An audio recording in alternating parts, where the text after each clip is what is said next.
졸꾸러기 여러분 안녕하십니까? 신박사 TV의 신박사입니다. 오늘도 여러분과 함께 떠나는 인생 탐구 시간입니다.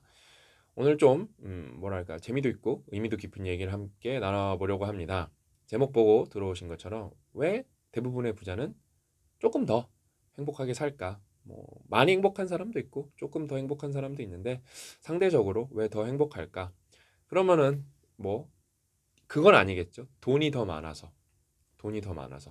그러면은 돈이 더 많아서 행복하면은 그게 나올 거예요. 그러면 돈이 없는 사람은 불행해야 되고 돈이 많은 사람은 항상 행복해야 되는데 절대 그렇지가 않거든요. 돈이 많은 사람도 불행한 사람이 꽤 있고 돈이 없으셔도 행복하게 되게 인생을 즐기는 분들이 많습니다. 그래서 저는 이 얘기를 여러분들한테 조금 더 자신 있게 해드릴 수 있는데 저는 돈을 뭐 이렇게 적게 버는 편도 아니고 엄청 많이 버는 편도 아닌데 사실 뭐 많이 버는 편이죠. 그 다음에 제 주변에 돈 많은 분들이 엄청 많아요. 당장 저희 부모님도 돈을 많이 버시고 하니까 제가 여러분들한테 이 얘기를 좀 해드리면은 여러분 인생에 많이 도움이 되지 않을까 생각해 봅니다. 결론부터 말씀드리면은 그 부자들 중에서 그냥 인생이 조금 더 행복하신 분들은 그게 있어요. 확실히 일하는 것 자체를 엄청 즐거워해요. 일하는 것 자체를. 그러니까 저희 아버지 예를 들어 볼게요. 저희 아버지가 67살, 67 맞아요. 저희 장인어른도 67. 그러니까 20대 친구들 입장에서는 완전 할아버지예요, 솔직히. 그다음에 20대 친구들 입장에서는 이해가 안 될 수도 있어요. 왜 일하지? 저 사람들은 왜 안 놀지? 그다음에 부자라면서 왜 안 놀지? 그게 정말 이해가 안 될 수도 있어요. 저도 20대면 이해가 안 될 것 같아요. 근데 예를 들면은 저희 아버지뿐만 아니라 제 주변에 사업하시는 뭐 60대 분들이 꽤 있어요. 많아요. 생각보다 우리나라에서 60대는 빈부격차가 엄청 심한 구간입니다. 소득이 없는 분들은 아예 없고, 그다음에 소득이 많은 분들은 뭐 부동산부터 사업부터 뭐 의사결정권자 갖고 어마어마한 부를 갖고 있죠. 그럼 이 분들이 내가 올해 5억 벌었으니까 소고기 사 먹어서 기분 좋다. 내가 올해 5억 벌었으니까 뭐 루이비통 사서 좋다. 이러냐? 제 주변에는 일단은 그런 분은 거의 없어요. 물론 그런 건 있어요. 뭐 할아버지들이 많으니까 그다음에 뭐 자식이 있는 분들이 많으니까 자식을 뭔가 챙겨줄 수 있고 특히 제 주변에서 이제 막 60대 후반 이제 70대인데 여전히 사업하시는 분들은 이렇게 손주 이제 손자 손녀들 챙겨주는 고재미에 돈 쓰는 분들은 정말 많습니다. 근데 또 거기에 손자 손녀 돈 줘봤자 뭐 얼마나 주겠습니까? 근데 거기에 아낌없이 쓸 수 있으니까 그분들은 너무 행복한 거예요. 그게 또 근데 저희 집 같은 경우는 저희는 되게 자제력을 가르치려고 그러는데 할머니 할아버지는 뭔가 다 해주고 싶어 해갖고 거기서 또 충돌 지점도 있어서 거기서 불협화음도 발생해서 불행이 찾아오기도 합니다, 여러분. 아까 말씀드렸죠? 돈이 많다고 돈을 많이 쓴다고 무조건 행복한 건 아닙니다. 근데 정말 이분들은 과정을 좋아해요. 그러니까 이분들이 다 저들 포함해서 돈을 좀 많이 버는 분들이 사실 두려워하는 거는 돈을 못 버는 게 아니에요, 여러분. 목표 의식이 없어지는 거예요. 목표 의식. 자기가 도전할 목표 의식. 그래서 오늘 되게 강연 고급집니다, 여러분. 그래서 부자인데도 과정을 쫓은 사람인데도 인생이 망가지는 경우가 있어요. 왜냐면은 부자인데 내 결과치가 돈으로 나오면은 여러분 그거는 정량적 이렇게 게임 이렇게 해서 레벨 올라가는 것처럼 생각하시는 분들이 되게 많아요, 은근히. 막 여러분 돈을 막 여러분이 막 억 단위로 이제 벌기 시작을 하면은 되게 사실 그거가 생각보다 체감이 잘 안 돼요. 신사임당님 말에 저는 그게 되게 공감이 돼요. 자기 인생에서 제일 행복했던 순간은 지금 뭐 10만 억, 20만 억 벌어도 그때보다도 더 감정이 끌어올랐던 순간은 월천 달성했을 때. 왜냐면은 좀 스케일업이 된 거거든요. 왜냐면은 90%의 사람은 월 1,000만 원 이하로 버는데 1,000만 원 넘어갔다는 건 이제 90%에서 벗어난 건데 그다음에 스케일업이 된 거거든요. 근데 지금 그거보다도 돈을 더 많이 벌어도 왜냐면은 그렇게 돈을 쓸 데도 없어요, 생각보다. 돈을 쓸 데도 없어요. 그럼 이제 또 그런 분들 있을 거예요. 나한테 그 돈 있으면은 나는 평생 재밌게 놀 방법을 안다고. 뭐 그런 분들도 있겠죠. 그런 분들도 분명히 있을 겁니다. 근데 그게 재밌을까? 생각보다 예를 들면은 제 주변에 어떤 사례가 있었냐면은 제 주변에 부자분들이 진짜 많아요. 성형외과로 그러니까 그 형네 아버지가 저보다 한 살 많으니까 그 형네 아버지도 지금 한 65에서 70 살 것 같아요. 근데 되게 성형외과 옛날에 하셨겠죠? 지금 이제 할아버지니까. 근데 그래서 돈을 엄청 일찍 많이 버셔서 투자 이민으로 밴쿠버로 가셨어요. 그리고 또 골프를 싱글을 치셔갖고 골프를 치려고 아예 캐나다로 가신 거예요. 근데 어때요? 치다 너무 질려갖고 돌아오셔갖고 다시 페이닥터를 그냥 하시면서 한국에서 골프 치세요. 그러니까 일을 안 하니까 사람이 무기력해지고 재미가 없는 거예요. 또 그럴 거야. 나는 아닌데? 맞아요. 돈 잘 쓰시면서 잘 노시는 분도 분명히 계실 거예요. 근데 그 제가 이제 우리 공부를 많이 하면 많이 할수록 여러분 우리가 총동기 이론 일치월장에도 써놨죠. 뭐 이제 성과는 무엇을 이끄는가 이거 책에서 저희가 인용을 한 건데 총동기 이론 보면은 뭐가 나오죠, 여러분? 그냥 일을 하는데 그 동기에서 상위 동기 세 개는 여러분 즐거움, 의미, 성장이에요. 그 다음에 사람들이 안 좋은 동기, 좀 네거티브한 동기는 정서적 압박, 경제적 압박, 타성이에요. 그러니까 이게 뭐예요? 돈만 벌자고 목표로 삼으면은 생각보다 삶이 재미가 없고 지속 가능하지도 않습니다. 그래서 아까 얘기 조금 더 자세히 하면은 부자인데도 목표의식이 있는데도 그게 돈으로 정량적 목표, 돈을 이게 쓰고 즐거운 게 아니라 그냥 돈 버는 것 자체가 목표인 사람이 되게 많아요. 쓰려고 버는 게 아니라 그냥 부를 늘리는 거가 즐거운 거예요. 왜냐하면 그게 어떻게 해서 보면 환산이라니까요. 결과치가 눈앞에 보이니까. 근데 그거가 맨 처음에는 어떤 아이템에서 결과치가 정량적 환산이 돈이다 그랬는데 이게 헷갈리기 시작해요. 점점 나중에 가면은. 그래서 돈 자체로 이게 바뀌어 버려요. 그러다 보면은 그 과정을 잃어버려요. 대부분의 여러분 부자여서 좀 인생이 행복한 분들은 과정 자체가 일하는 게 너무 재밌는 거예요. 저도 일하는 게 너무 재밌어요. 그게 이해가 안 되는 분들이 90%일 거예요. 그래서 저는 신박사 TV에서 이런 걸 여러분들이 깨우쳤으면 좋겠어요. 그래서 다른 책 읽어보니까 어때요? 마음 챙김에서 우리가 또 배웠죠. 몇만 명한테 조사를 해본 거예요. 어떤 사람이 행복하냐? 그러니까 방황하지 않는 마음을 갖고 있는 사람. 뭐예요? 내가 설거지를 하더라도 그 순간에 몰입하고 있는 사람이 더 행복도가 높았다는 거예요.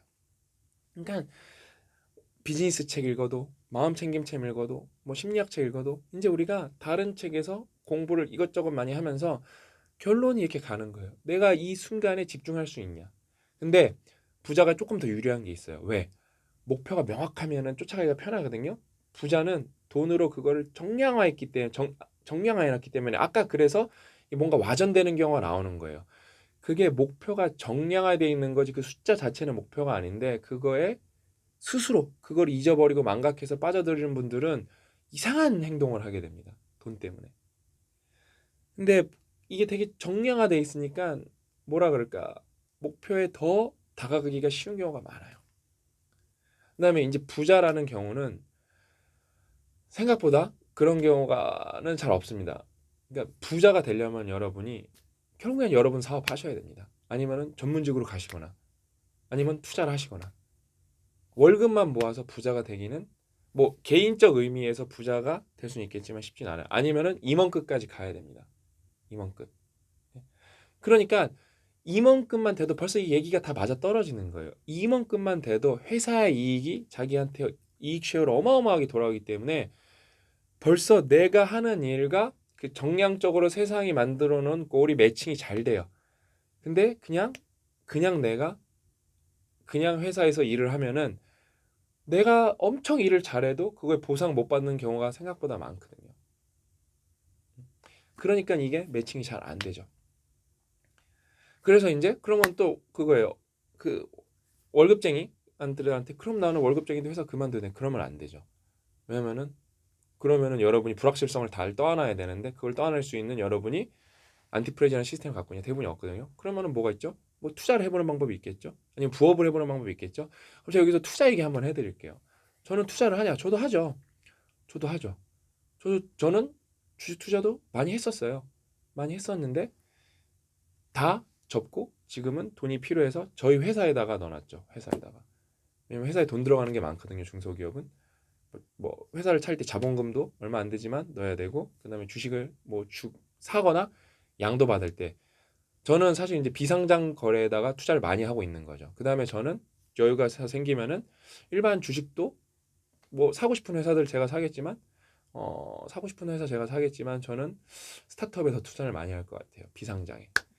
그러니까 아무튼 그렇게 하는데 그럼 여러분 이제 투자라는 걸 봤을 때 결국에는 여러분이 이 투자라는 과정 자체가 즐거워야 되거든요. 투자를 즐겁게 하는 사람이 몇이나 있을까요? 그게 제가 오늘 여러분들한테 말씀드리고 싶은 부분에 월급쟁이도 투자 잘하면 부자 될 수 있어요, 실제로. 그런 분들도 많고. 근데 좀 멀리 보셨으면 좋겠어요. 멀리 보셨으면 좋겠어요. 근데 그러면은 즐거워야 되거든요. 내가 투자하는 행위가 즐거워야 되거든요. 투자하시는 분들 다 가슴에 손을 얹고 생각해 보세요. 투자하라는 행위 자체가 즐거운가요? 부자랑 똑같은 거거든요. 행위 자체가 즐거워야 되거든요. 내 돈이 올라갔을 때만 즐겁지 않던가요? 그 다음에 내 돈이 올라갔을 때 즐겁던가요? 그것도 아닌 분들 생각보다 많아요. 왜? 나는 예를 들어 1,000만 넣었으면 이게 1억 되길 바라고, 내가 1,000만 넣었으면 2천만 원 되길 바라고, 5천만 원 되길 바라는데 지금 1,000만 원에서 1,017만 원 됐어. 그럼 되게 행복해야 되거든요. 생각보다 전혀 행복하지 않아요. 그 다음에 그 주식 차트 계속 보면서 떨어질 때 불안감. 그런 것도 아까 말씀드렸잖아요. 부자들이 자기가 돈 벌면서, 부자들은 자기 사업 자체가 자기 주식인 거예요, 여러분. 자기 주식인 거예요. 그러면 거기서 엄청나게 노이즈들이 많이 발생하고 불확실성이 발현되는 경우가 많아요. 사건이 터지는 그거 해결 자체에 그냥 몰입을 하는 거거든요. 내년 전략 세우고 이거 자체가 즐거운 건데, 주식 투자하는 분들은 그러면 부자랑 똑같이 내가 비선형적으로 소득을 올리고 싶다. 예? 근데 그러면은 부자들은 뭐예요? 인생이 더 행복하다니까요. 왜? 과정 자체에 몰입해 있다니까요.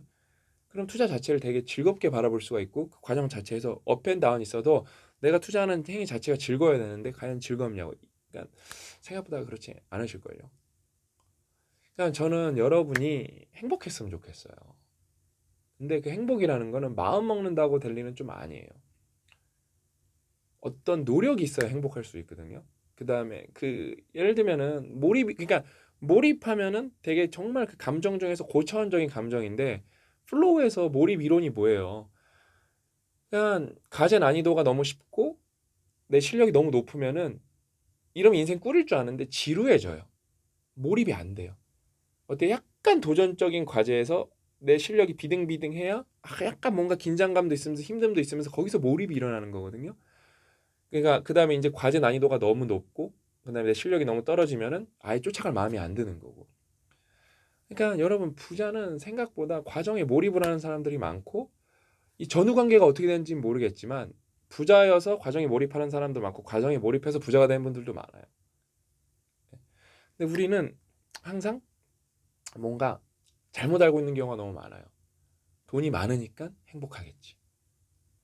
모든 많은 연구 결과들이 있는데, 여러분 이건 인과관계랑 여러분 상관관계도 구분할 줄 알아요. 인과관계는 이거가 이거의 원인이에요. 근데 인과관계는 아니고 상관관계에서 뭐가 있었죠? 소득과 행복도는 비례합니다.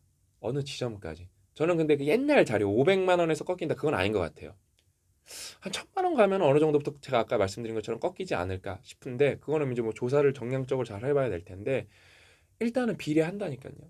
비례한다니까요. 근데 여러분이 제가 말한 부자 막 수십억 이상 갖고 있는 사람, 수십억 갖고 있는 사람들은 이미 그러면은 어떤 연구 결과에 대입을 해도 포화 구간에 있는 사람들, 그러니까 돈 때문에 행복하지는 않다는 거예요. 오히려 여러분 돈을 잃는 거는 버는 것보다 감정의 크기가 크다니까요. 손실 회피 편향이기 때문에. 예. 그래서 돈을 벌어놓고 불행한 사람도 되게 많아요. 운 좋게 돈을 벌었다가 그거를 운 나쁘게 다 잃어요. 그럼 원래대로 회귀하는 게 아니라니까요. 2.5배니까 어때요? 1.5배만큼 아픔이 남아 있는 거예요. 이렇게 뭐랄까 복잡하고 어려운 게 사람 마음이고 감정입니다. 아무튼 오늘 이야기에서 뭐 이야기에 공감이 안 가시는 분들도 있을 수도 있어요. 나는 그래도 돈 많으면 행복할 것 같은데. 맞아요. 돈 많으면 여러분 상관관계로 나온다니까 행복하다니까요.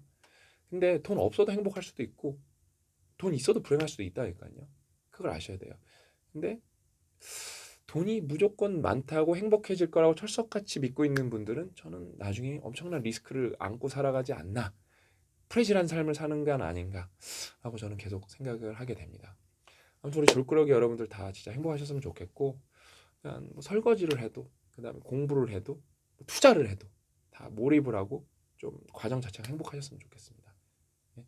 그러니까 그 행복이라는 말은 조금 여기서는 잘못된 거고 몰입하셨으면 좋겠어요. 과정 자체에 몰입. 아셨죠? 오늘 이야기는 여기까지고 저는 다음 시간에 또 알찬 내용 찾아뵙도록 하겠습니다. 또 만나요.